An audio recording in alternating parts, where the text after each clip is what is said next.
Mark 7:6. He answered and said to them, well, did Isaiah prophesy of you hypocrites, as it is written? The people honor me with their lips, and their heart is far from me, and in vain they worship me, teaching as doctrines the commandments of men. So they didn't honor God's commandments, but men's commandments.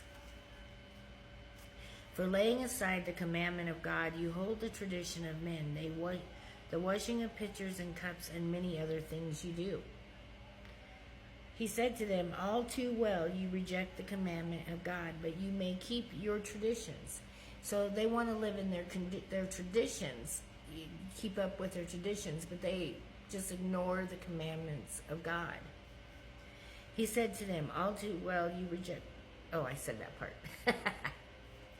For Moses said, honor your father and your mother, and he who curses father or mother, let him be put to death. But you say, if a man says to his father or mother, whatever profit you may have received from me is Corban, that is a gift to God, then you no longer let him do anything for his father or his mother, making the word of God of no effect, your tradition which you have handed down, and many such things you do. So they don't honor their mother and father, but they tell their mother and father, anything I do to help you is just going to be a gift from God. So by not honoring their mother and father, they're not doing what God wanted them to do. When he had called all the multitude of himself, he said to them, hear me, everyone, and understand. There is nothing that enters a man from outside which can defile him, but the things which come out of him, those are the things that defile him. If anyone has ears to hear, let him hear. So what he's saying is there's nothing on the outside of your body that can defile you, but your words will defile you. When he had entered a house away from the crowd, his disciples asked him concerning the parable. So he said to them, are you thus without understanding also? Do you not perceive that whatever enters a man from outside cannot defile him? Because it does not enter his heart, but his stomach, and is eliminated, thus purifying all foods. And he said, what comes out of a man that defiles a man?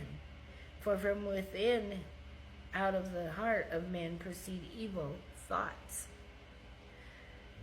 adulteries, fornications, and murders, thefts, covetousness, wickedness, deceit, lewdness, and evil eye, blasphemy, pride, foolishness. All these evil things come from within and defile a man. So not only do your words defile you, but what you feel in your heart. What is in your heart? So your heart could be evil.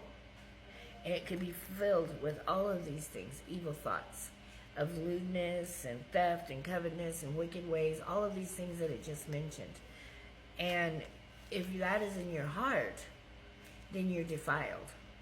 That's why when Jesus comes into your life and you take him in as your salvation, he washes that all away. And then you seek him and you stay away from sinning. You start to learn to not sin. And all of those things no longer defile you. From there he arose and went to the region of Tyre and Sidon.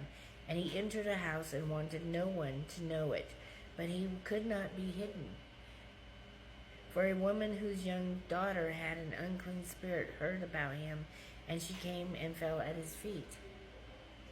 The woman was a Greek, a Syro-Phoenician by birth, and she had kept asking him to cast the demon out of her daughter.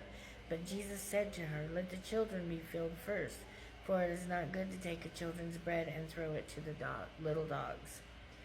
And she answered and said to him, yes, Lord, yet even the little dogs under the table eat from the children's crumbs. Then he said to her, for this saying, go your way, the demon has gone out of your daughter. And when she had come to her house, she found the demon gone out and her daughter lying on the bed. Again, departing from the region of Tyre and Sidon, he came through the midst of the region of Decapolis to the Sea of Galilee. Then they brought to him one who was deaf and had an impediment in his speech, and they begged him to put his hand on him. And he took him aside from the multitude, and put his fingers in his ears, and he spat and touched his tongue. Then he, looking up to heaven, he sighed and said to him, Ephphatha, that is, be opened. Immediately his ears were opened, and his impediment of his tongue was loosed, and he spoke plainly. Then he commanded them that they could tell no one, but the more he commanded them, the more wildly they proclaimed it. And they were astonished beyond measure, saying, He was done all things well. He makes both the deaf to hear and the mute to speak. Now, everything that God did, Jesus did, while he was here on earth, we are able to do through him, through his power and his authority and his name. See, many times we believe that we don't have that power, but Jesus gave us that power.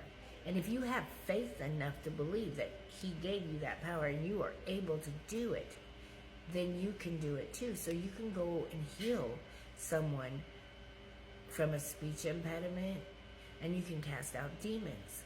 Because Jesus did, you can do the same thing. We have that power and we have that authority through him, through his authority and through his power. And by using his name, it can and will be done. In those days, the multitude, this is 8, Mark 8. In those days, the multitude being very great and having nothing to eat, Jesus called his disciples to him and said to them, I have compassion on the multitude because they have now continued with me 3 days and have nothing to eat. And if I send them away hungry to their own houses, they will be faint on the way, for some of them had come from afar. Then his disciples answered him, How can one satisfy these people with bread here in the wilderness? He asked them, How many loaves do you have? And they said, 7. So he commanded the multitude to sit down on the ground, and he took the 7 loaves, and gave thanks, broke them, and gave them to his disciples to set before them. So even Jesus gave thanks when he ate. And they set them before the multitude. They also had a few small fish, and having blessed them, he said to set them also before them. So they ate and were filled, and they took up 7 large baskets of leftover fragments.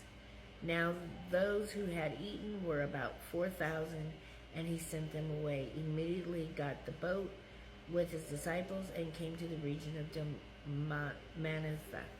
So Jesus was able to work miracles by turning a few loaves of bread and a few fish into enough food to feed 4,000 people. And if Jesus was able to do that, we are able to work those kind of miracles too. And Jesus gave us that power and authority in his name. We don't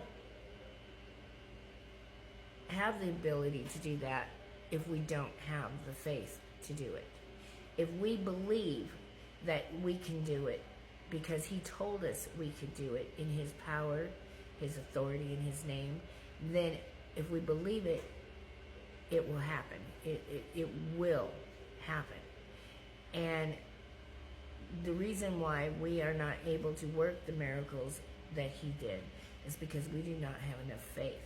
So that is why we need to read our Bible, so that we can get our faith renewed every day and build it and build it and build it. God bless you.